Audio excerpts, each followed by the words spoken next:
On today's show, long live the King as Michael King dazzles in his best start of the season for the San Diego Padres, but unfortunately, they drop the last game in this Brewers series after the offense goes dead. Xander Bogaerts looks almost completely dead. We got to talk about him and some big announcement moves with Darvish heading to the IL, talking a little bit about that Bally Sports Report, and a whole lot more. Let's get into it. You are Locked On Padres, your daily San Diego Padres podcast. Part of the Locked On Podcast Network, your team every day.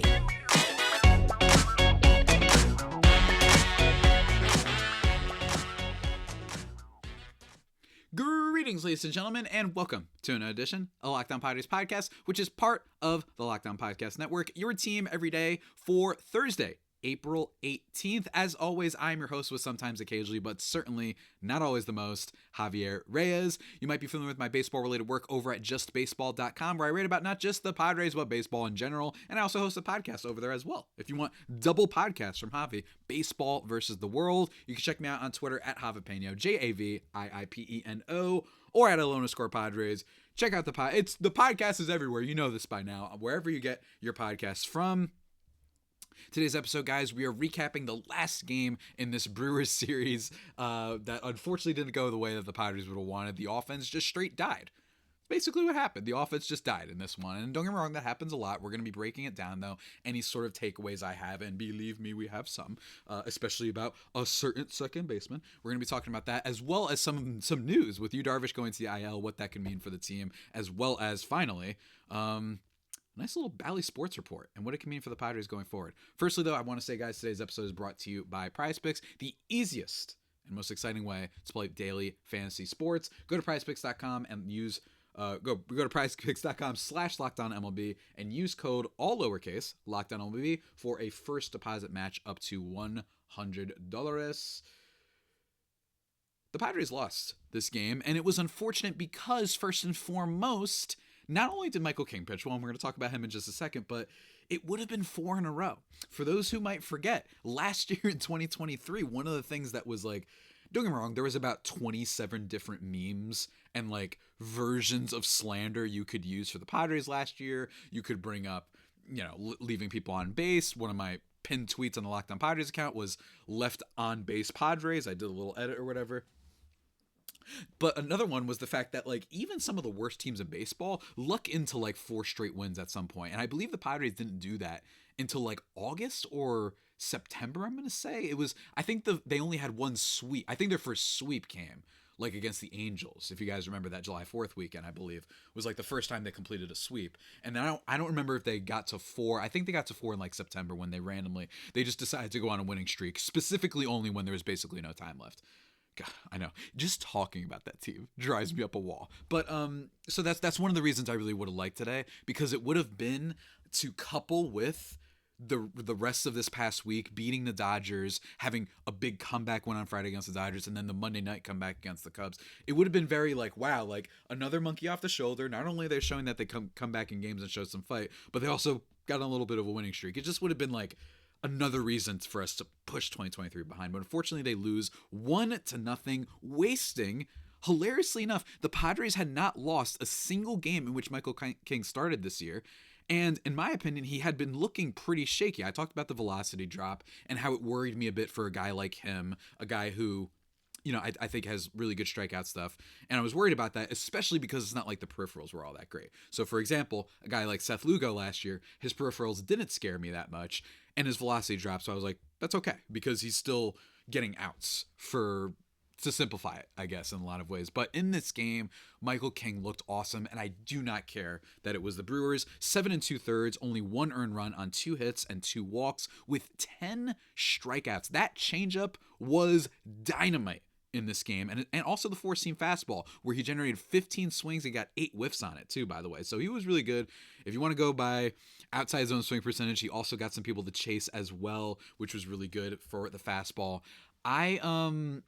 Look, he looked really great. This is easily his best start of the season. He actually takes a no-hit bid into the 7th inning, and was awesome. And yes, don't get me wrong, the Brewers aren't necessarily the most terrifying team in the world, but still, he still hadn't looked all that great this year in terms of just what I think we were hoping for. So hopefully this is like a turnaround game where it's like, okay, he still needs to adjust fully as a starter. I know that he had some games where he was a starter last year, and I think maybe one or two the year before, and then towards the end of last year. But even still, like he'll need some adjustment. But hopefully this can ease some of the concerns that I had for him. And in fairness, by the way, he's not unlike DEFCON 1.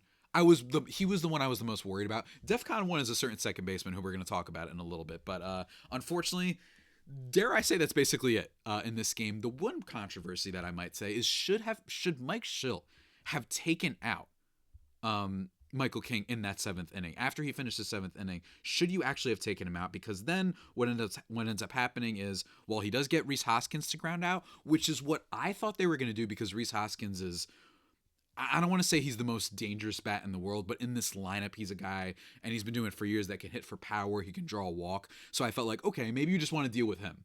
You know, have your pitcher come in and deal with him. But then unfortunately, while he does get Hoskins out, they keep him in for Bryce Terang, who gets a single to center, and then he steals second base. And then, yes, Jackson Sugar does strike out, and then they bring in Wandy Peralta, who unfortunately gives up the single to Blake Perkins. That's just unfortunate, but this isn't a pitching thing. It's just not. But I am wondering, should Mike Schill have taken him out? I will say, you have an off day tomorrow. You know, so if you're worried about conserving the bullpen, I might have maybe brought in Wandy Peralta earlier. But again, it's just one single, and then he happened to steal second base. And it's not like we can blame this on Luis Campusano, who was not behind the plate today. It was actually Kyle Higashioka, who actually goes 1 for 3 with a double in this one. The only like major hits in this one that felt like we were starting something come from Kyle Higashioka and Matthew Batten, who I'm telling you, don't sleep totally on him. I think he could be like a decent fill-in, hopefully, until Cronenworth gets back. And based on the fact that he hasn't been placed on the IL, hopefully it's sooner rather than later. But he goes 1 for 3 in this one as well. And he actually gets a triple that the Padres waste. And yeah, that's kind of the story of this game. The Padres just couldn't hit into anything. It was kind of a bullpen day for the Brewers. Guys like Bryce Wilson, guys like Brian Hudson and Peguero and all these guys, like not necessarily the most dynamite pitchers in the world, just really shut down the Padres. They just had a bad game. And don't get me wrong, you can chalk that up to it's going to happen.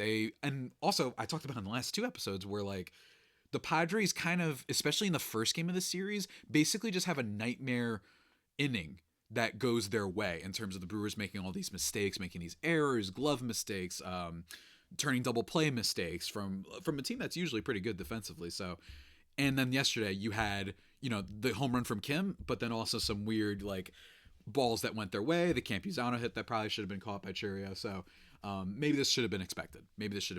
But for me, it was really disappointing when Matthew Batten gets that triple.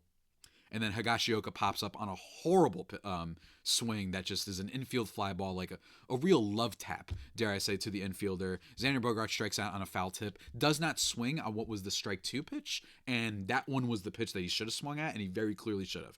Like, I don't know what else he was possibly looking for. And then he strikes out, and then Tatis grounds out, although he did hit it decently hard. And it stinks, because Michael King really was great today. In terms of all the hardest hit balls of today, basically all of them come from the Padres. The max exit velocity that he allowed was 96.4. So like he really was good today. And it's unfortunate. And in a way, it's ironic, right? Like this is how baseball could be sometimes, where he's never lost a start. The Padres, I used to say, the Padres haven't lost when he started. And those were the games where I was concerned and he wasn't all that great. I mean, he gave up like 5 home runs in the Dodgers game. And then the game when he's dynamite, they lose. So I'm saying this with a jovial, upbeat attitude. It's frustrating, but you know what? What are you going to do? But I do want to talk about, folks, the things that do scare me about the game that aren't just in a vacuum like, they all forgot to hit today. No, we got to talk about that, especially Xander Bogaerts, in just 1 second, ladies and gentlemen. But before we do that, I want to talk to you about our friends over at, I want you to take a guess who we're talking about today. We're talking about Policy Genius, folks. And here's the thing. Your boy, he isn't all that smart. You know what I mean? Especially when it comes to online insurance. But Policy Genius can really help you because you need that safety net for you and your family.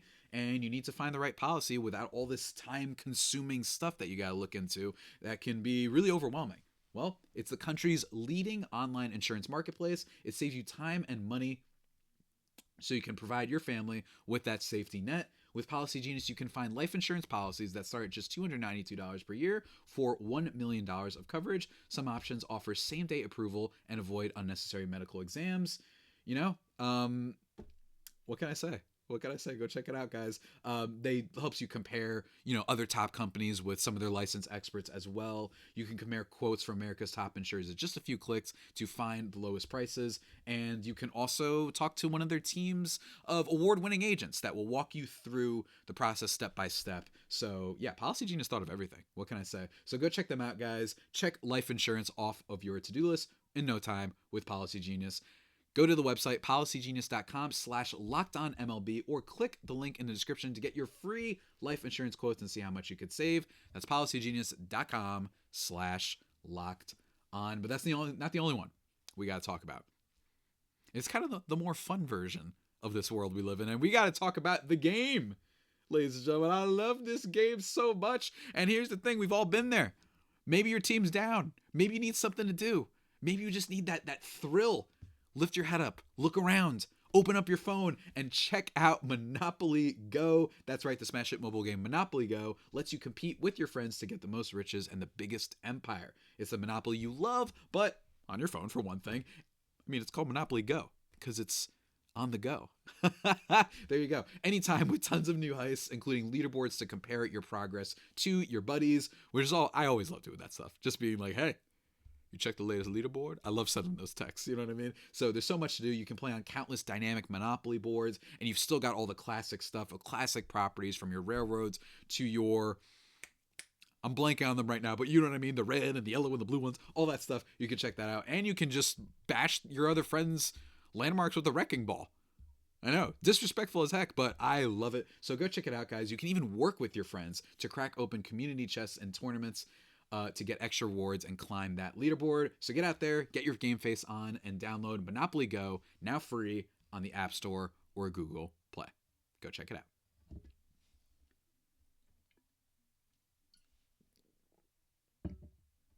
And just like that, everybody, we are back here on the Locked On Padres podcast, the only pod that you may know that is hosted by me. Duh. I'm the only one who hosts Locked On Padres. Crazy, right? I'm the only one. Ever since this company of Locked On has started, I've been the only one. Hopefully, you guys are enjoying the show. Remember to check it out on all the platforms and follow me on Twitter if you want more Padres coverage. And speaking of on Twitter, today I had tweeted a rather mean thing about Xander Bogaerts, but I thought that it was necessary. And it was, of course, the Scooby-Doo meme that you folks might have seen a couple times before, in which, what's his name, Fred rips off the mask of the bad guy, and then another guy is underneath him. And what I did is I put Xander Bogaerts there, and underneath it was Eric Hosmer. He's never going to leave this. His spirit will always be guiding this podcast. And here's the thing. So far through the season, Xander Bogaerts is hitting .200 with a .273 on base and a .263 slugging. My Lord Almighty, is that bad? Like, what the heck, man? And don't get me wrong, like, here's the thing. The Padres, this series isn't only about him. He's not the only takeaway. In fact, I thought that it was nice to see the Padres not necessarily play super well, but just put themselves into positions to win. You know what I mean? They actually mentioned on the broadcast, by the way, this is a little bit of a side tangent, that the Padres are first in the league in productive outs, which is really cool, about 50% of the time. And they're first in the league. That is literally the antithesis of what they were last year, where they'd have first strike pops up. They'd have strikeouts when it's a runner on third and you just want to move the runner over, or runner on second. So that's cool. Look, they're showing more fight than usual, which is good so far. But let me tell you, Xander Bogaerts, he also has a 59 WRC plus, and the ground ball rate is still very high at 49.2%. How do I put this? There are other players in Major League Baseball who are struggling right now. In fact, let's look at another shortstop for the team that we're going to be playing this Friday, which is Bo Bichette. Right? Bo Bichette has actually been quite poor so far this year too. But he's still slugging .348 at least. You know what I mean? The fact that Xander Bogaerts, I think I've literally only seen him get one extra base hit this year. Like, that's slightly concerning. And unlike Bo Bichette's still at least in the 40th percentile on hard hit rate, and he's been up there for a while. You know what I mean? So he hasn't had this trend of the hard hit rate declining every year. Xander Bogaerts is currently in the 7th percentile in hard hit rate. Yes, I know that he hasn't been chasing pitches. He hasn't been whiffing too much. He's not striking out a line and he's drawing some walks, but it's not offsetting what he's doing. It's not like he's, for those who might remember Yasmani Grandal, that one weird season he had with the White Sox where he was just walking literally all the time. But nonetheless, we're just in a really, really bad spot with this guy. And I understand that he's like I said, he's not the only person slumping. But like I said, like with the Bo Bichette thing, this is more concerning.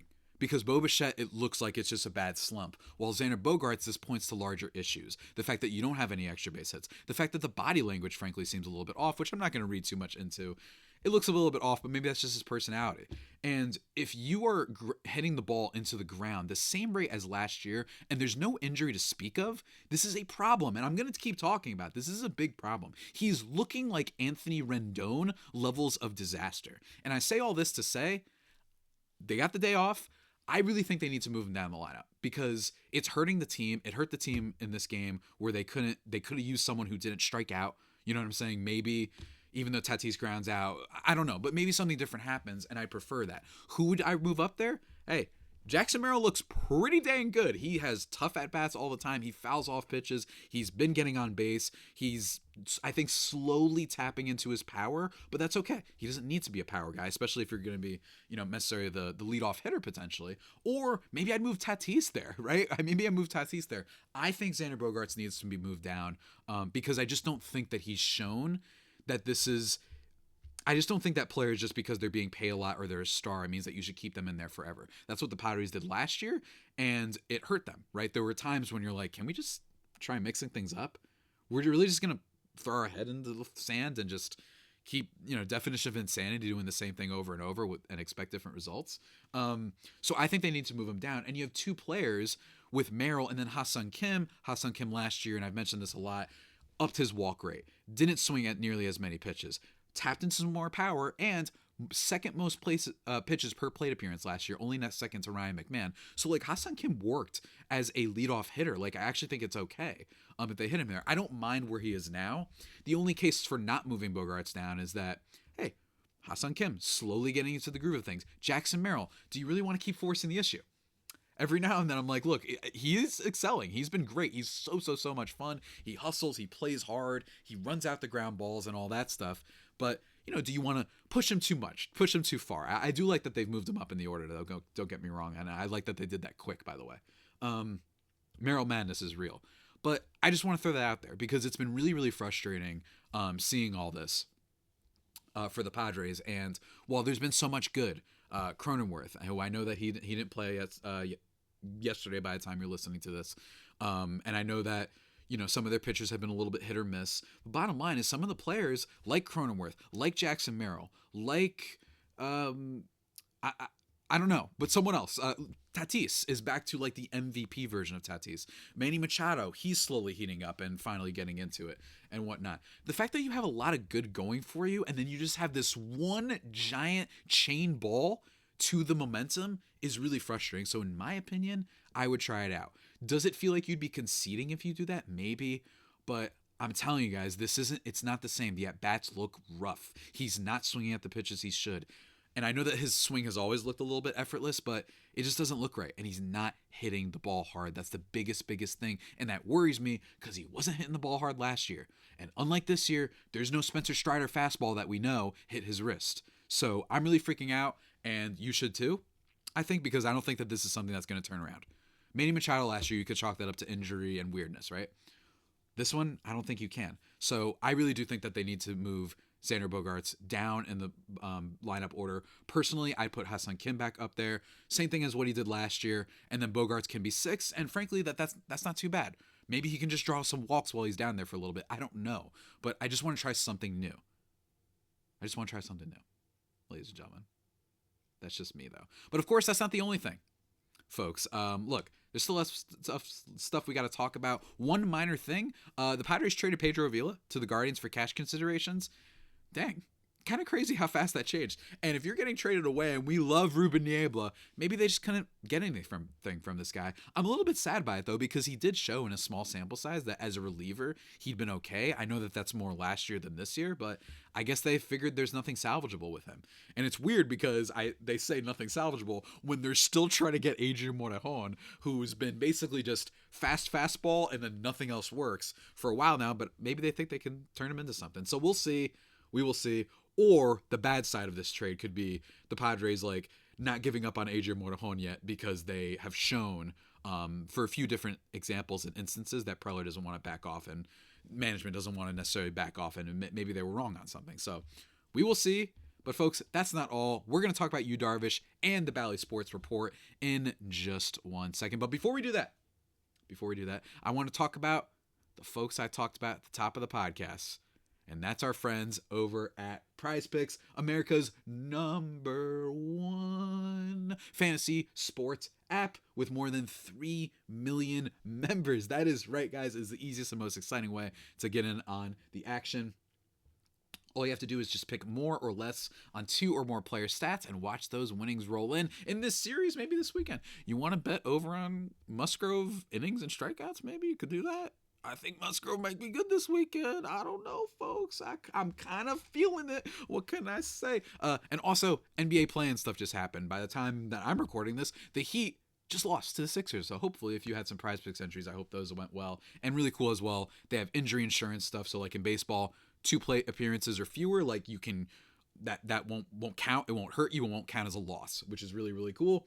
Quick withdrawals, easy gameplay, an enormous selection of players and stat types are what make Prize Picks the #1 fantasy sports app. Really, really cool stuff. And they've got like community tabs that you can check out. They've got offers that are coming up all the time. So check them out, guys. Prize Picks. Download the app and use code LOCKEDONMLB for a first deposit match up to $100. That's right, ladies and gentlemen. Download the app. Remember again, LOCKEDONMLB as the promo code for a $100 deposit match. Pick more, pick less. It's that easy with Prize Picks.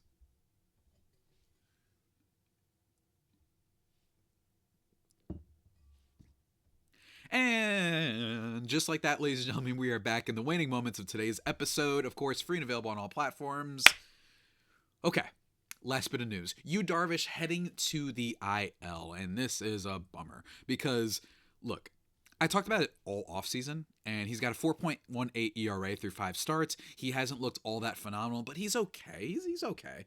The big thing that I've talked about a lot is that the Padres, their rotation is a little bit of a house of cards where they have some guys in here who have injury history. Namely, Yu Darvish is the biggest one.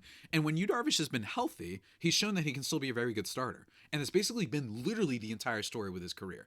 But already landing on the IL after a whole season, that's not great.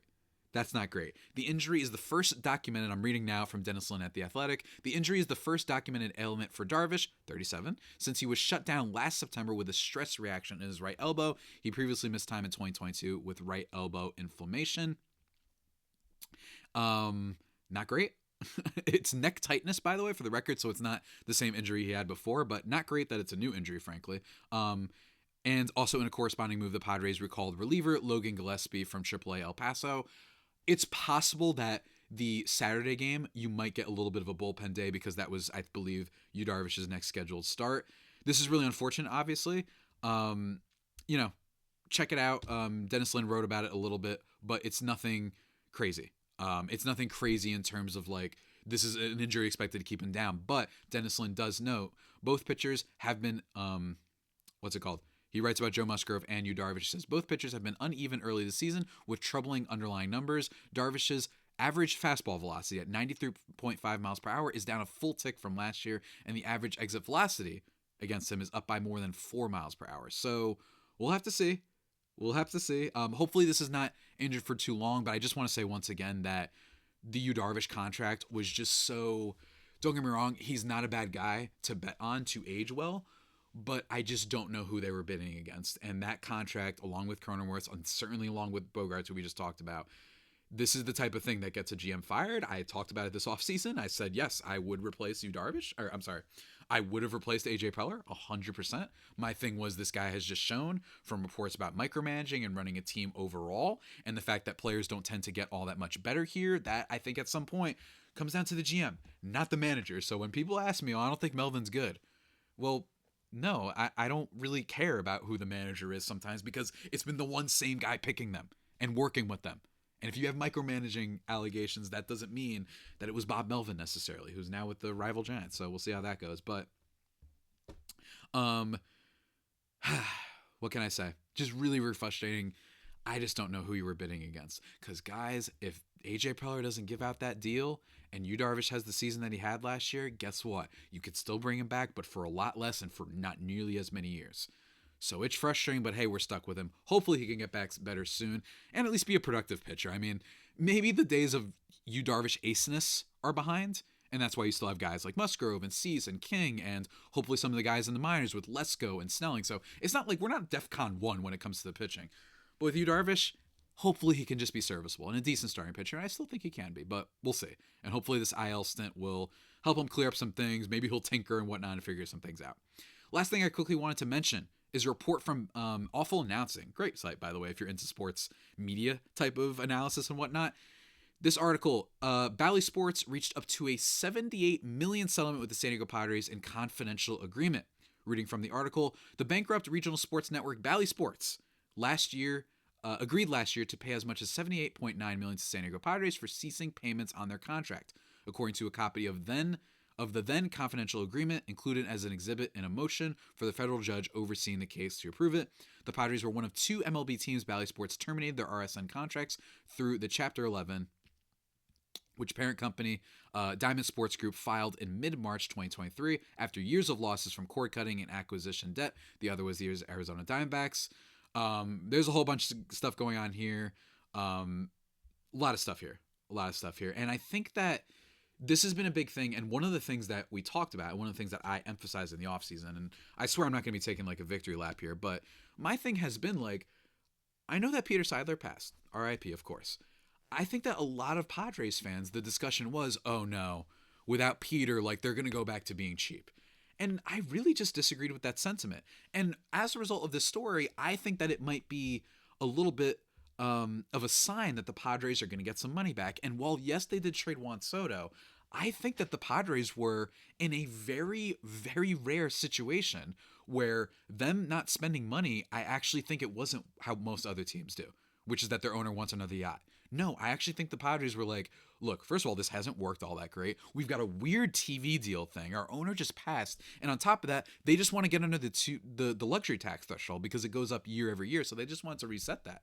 And I don't think that that's too bad. You don't need to spend $250 million to win a World Series. You need to spend. So that was my biggest thing. And especially in a weak free agent class, I just wasn't panicking. And this is just another sign that hopefully with this money getting paid back, the Padres will have more to spend next season. Next offseason. So if they need to get some pitching reinforcements, and believe you me, there are plenty. I think Corbin Burns is the biggest prize on the market. I think the Orioles are going to kind of sign him, though. I really do. I think that they have a new owner, so he's ready to go all in. So we'll see how that goes. But there's so many other interesting free agents out there versus last year. And even put it simply, it's just cool to like, let's see what we have first before we start investing again. So this is just another example of that. The only take that I had this offseason was that it was a bad sign for Soto. That was it. I did not think that this meant that they are going back to Pittsburgh Pirates level of payroll, right? Or the Tampa Bay Rays, or the Cleveland Guardians, or certainly my favorite, the Milwaukee Brewers. I don't think that that's what they're going to do. And this is just one small sign that that could be happening. And hey, big international free agent next year. The Padres have been good at bringing in those, and they've certainly been interested in them lately. They got Yuki Matsui, Ha-Seong Kim. They were interested in Yamamoto at one point. Of course, the Dodgers outbid them because they outbid everybody. Roki Sasaki. Go look up that dude real quick. I don't know if he's going to get posted next year, but it's just something to keep on your mind. You know what I mean? So we will see, folks. We will see. But I do think that this is a good sign.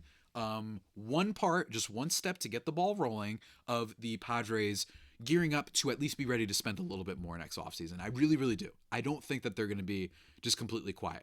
I don't. I think that this is a really good sign. It's just one of many things. And hopefully these TV deals and all the things go and develop at the right pace and what have you. So that's basically it, folks. That's basically it. What can I say? That's it, everybody. In terms of the future of this show, tomorrow we are talking with my buddy Tyson Shushkowitz of Just Baseball Media. He is the Blue Jays writer. He knows all things Blue Jays, and we previewed the series. Sorry that we didn't do a Merrill Madness podcast this week with Aram Layton. He's a little bit away right now, a little bit busy, but next week we will be doing that. And Monday, feel free to leave your questions. I actually haven't checked the YouTube notifications because those get a little bit wild sometimes, so I will be checking those. But if you don't want to send me your questions for Monday on there, you can go and tweet at me at Javipeno, JAVIIPENO, or at LO_Padres. You could tweet at me, preferably DM though, and probably on my personal account, just because that's the one that I'm on more. But whichever one you want, I will try and get it on the show. And I know that there's probably plenty of questions bouncing around, especially lately. So go do that, ladies and gentlemen. Go do that. And go do a lot of things this weekend. You know, talk to the girl you like. You know what I mean? Just go bowling. Bowling's fun. Go mini golfing. Play some really cool video games. Watch NBA playoffs, maybe? This is a baseball podcast, so I'm not going to endorse that necessarily as much, but you know what I mean. And with that all being said, everybody, that about does it for today's edition of the Locked On Padres podcast, the only pod that may be better than the Padres themselves. And until next time, stay safe and, of course, stay faithful. My Fire Faithful homies, take care.